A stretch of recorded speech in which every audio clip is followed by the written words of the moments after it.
WWE এর ইতিহাসে অনেক ভয়ঙ্কর এবং ইন্টারেস্টিং জিনিস আমাদেরকে দেখানো হয়েছে, তবে বেশ কয়েকবার রেসলাররা এতটাই রাগান্বিত হয়েছিলেন যে তার অপোনেন্ট রেসলারকে তার বাসাতে গিয়ে বউ এবং বাচ্চার সামনে আক্রমণ করেছেন। চলুন আজকের এই ভিডিওটিতে এমনই 5টি ঘটনা নিয়ে ডিসকাস করি যেখানে এক রেসলার অপর রেসলারের বাসাতে গিয়ে আক্রমণ করেছিলেন। আপনি যদি রেসেলবিডি চ্যানেলে নতুন দর্শক হয়ে থাকেন তাহলে অবশ্যই রেসেলবিডি চ্যানেলকে সাবস্ক্রাইব করে নেবেন। নাম্বার 5, জন সিনা বাসাতে গিয়ে আক্রমণ করেছিলেন এজ এবং লিটাকে। 2006 সালে 20 জুলাই মানডে নাইট রয়ের এপিসোডে বিগ স্ক্রিনে দেখানো হচ্ছিল এজ এবং লিটা তারা বাসাতে বসে পার্টি করছিলেন। এমন সময় কলিং বেল বেজে ওঠে আর এজ গিয়ে দরজা খুলেই দেখতে পান সেখানে জন সিনা দাঁড়িয়ে রয়েছেন। সে সময় জন সিনা এতটাই রাগান্বিত ছিল এজের ওপরে, দরজা খোলা মাত্রই এজের ওপরে ভয়াবহ আক্রমণ শুরু করেন জন সিনা। তবে জন সিনা সেখানে যতটাই ভয়াবহভাবে এজকে আক্রমণ শুরু করেছিলেন সে বিষয়টি দেখে তার স্ত্রী লিটা সেখান থেকে পালিয়ে গিয়েছিলেন। এমনকি জন সিনা এতটাই রাগান্বিত ছিলেন সেখানে থাকা খাবারগুলোও এজের মুখে জোর করে ঢুকিয়ে দিচ্ছিলেন। এমনকি জন সিনা তিনি নিজেও সেখান থেকে খাবার খেয়েছেন এবং সেখান থেকে চলে গিয়েছেন। নাম্বার 4, আন্ডারটেকারের আক্রমণ পল বেয়ারের উপরে। আপনারা যেমনটা জানেন পল বেয়ারার আন্ডারটেকারের প্রাণপ্রিয় ম্যানেজার এবং আন্ডারটেকারকে ডাব্লিউডাব্লিউতে ম্যানেজ করতেন পল বেয়ারার।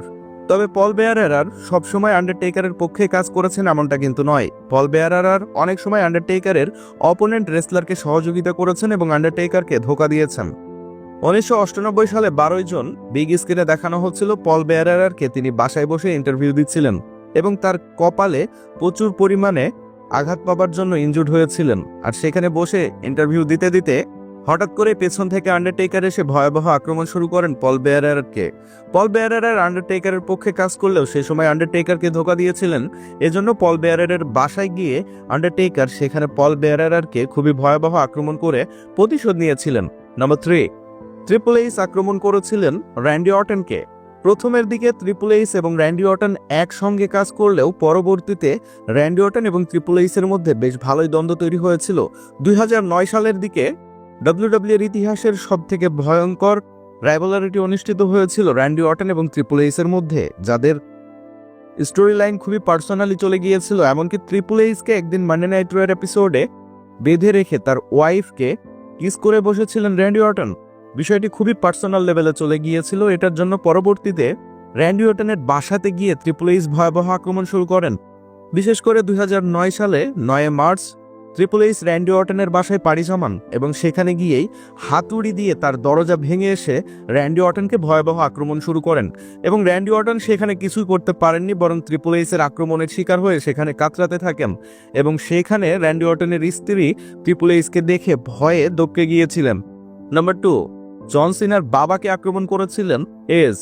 আপনারা যেমনটা জানেন জন সিনা এজের ঘরে গিয়ে এজকে ভয়াবহ আক্রমণ করেছিলেন। ঠিক সেটারই প্রতিশোধ নেওয়ার জন্য এজ চলে এসেছিলেন জন সিনার ঘরে। তবে জন সিনা সেখানে উপস্থিত না থাকলেও জন সিনার পিতা জন সিনা সিনিয়রকে আক্রমণ করে বসেন। সেখানে গিয়ে জন সিনার পার্সোনাল জিনিস হাতাহাতি করছিলেন এজ। এই বিষয়টি দেখে জন সিনার পিতা রাগান্বিত হন আর তারপরে কিছু বলতে গেলেই এজ সেখানে জন সিনার পিতাকে আক্রমণ করে বসেন।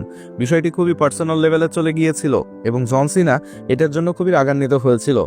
নাম্বার 1, নেওমি অ্যাটাক্স ম্যান্ডি রোজ।